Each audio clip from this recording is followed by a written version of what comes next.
Hey guys, welcome to another episode of Numismatics Anonymous.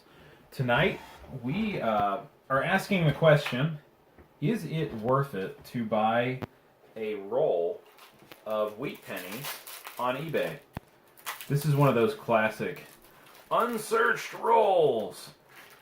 We take a scoop from our bin and you never know what you're going to get.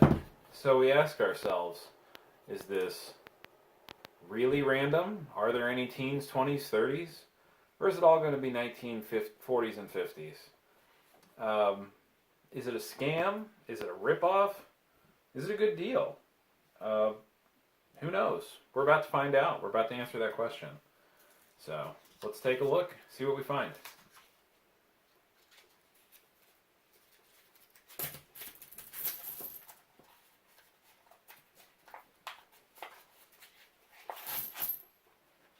So right off the bat, I think you can see we have a steel penny here, 1943.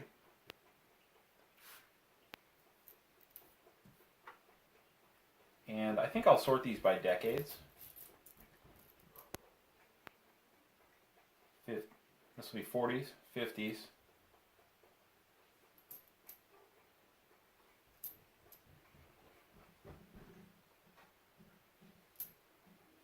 And we will see how this looks. So here's a 1917.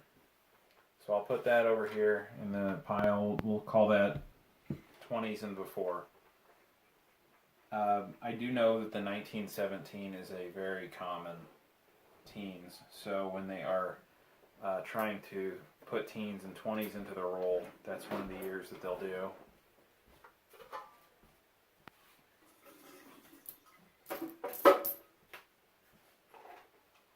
$36, 42, S,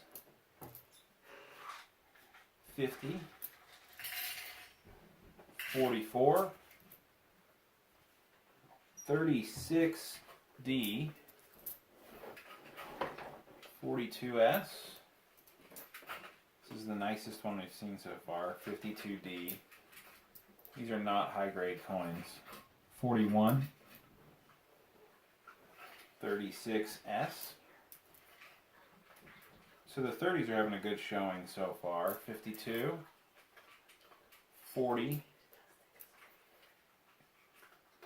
54, 39, 36S, 53D, 40S, 57D, 40S,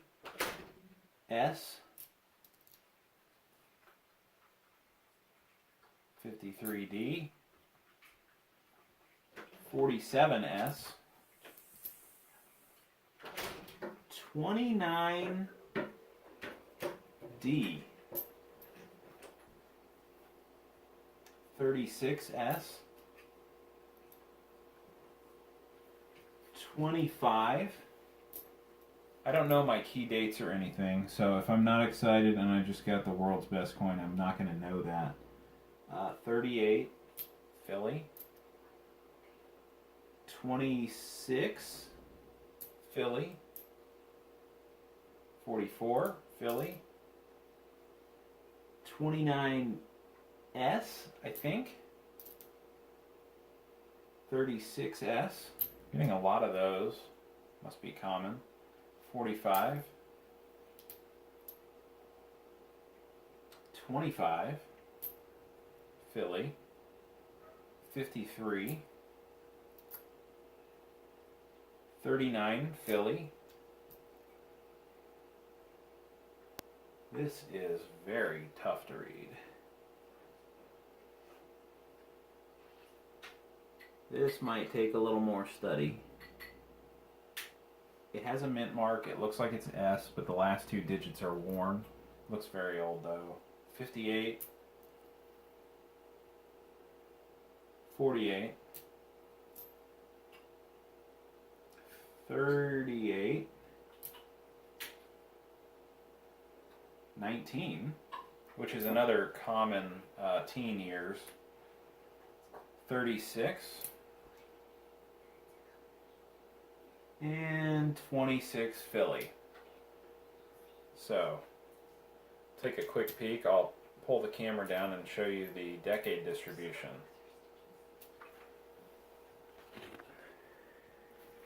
At first glance, this is a fairly well distributed year. I would say, given mintages of each decade, this is an oversampling of 20s and 30s, with these being 40s and 50s. Most rolls, really any kind of lot, is going to probably look more like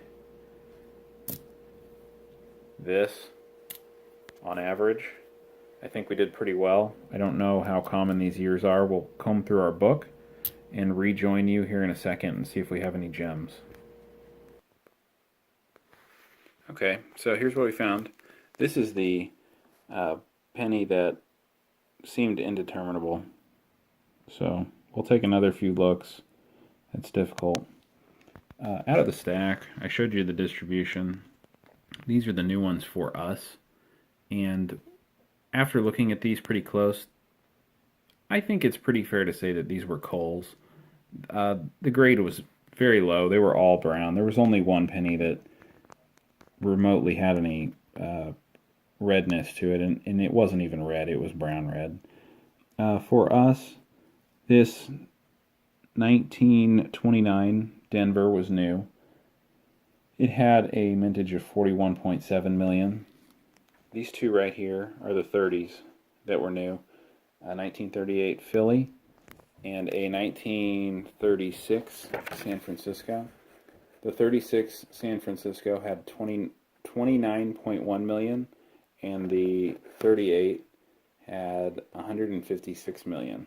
So not terribly uncommon, but it was new to us. There were no new 1940s. I think we have them all, but for like 3. And then we did get the only 1950s that we were missing. And it's a low-grade coin. You can see here it's pretty rough.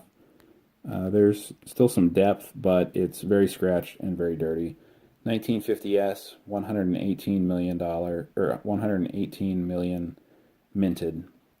So, when you guys buy a roll on eBay, that might be what you get. It's usually a bag of coals. They've generally been gone through. Every now and then, once in a blue moon, you'll find a gem. But overall, it's a good way to start your wheat penny collection. You can fill out books, get the common ones, and after a while, you're just going to continue to get the common ones, and you'll probably have to start buying the more uncommon ones. So decide for yourself if you think it's worth it. But that was our finding tonight. Happy hunting, and we have our coin show coming up. We look forward to doing some coin show videos. See you next time in Anamai.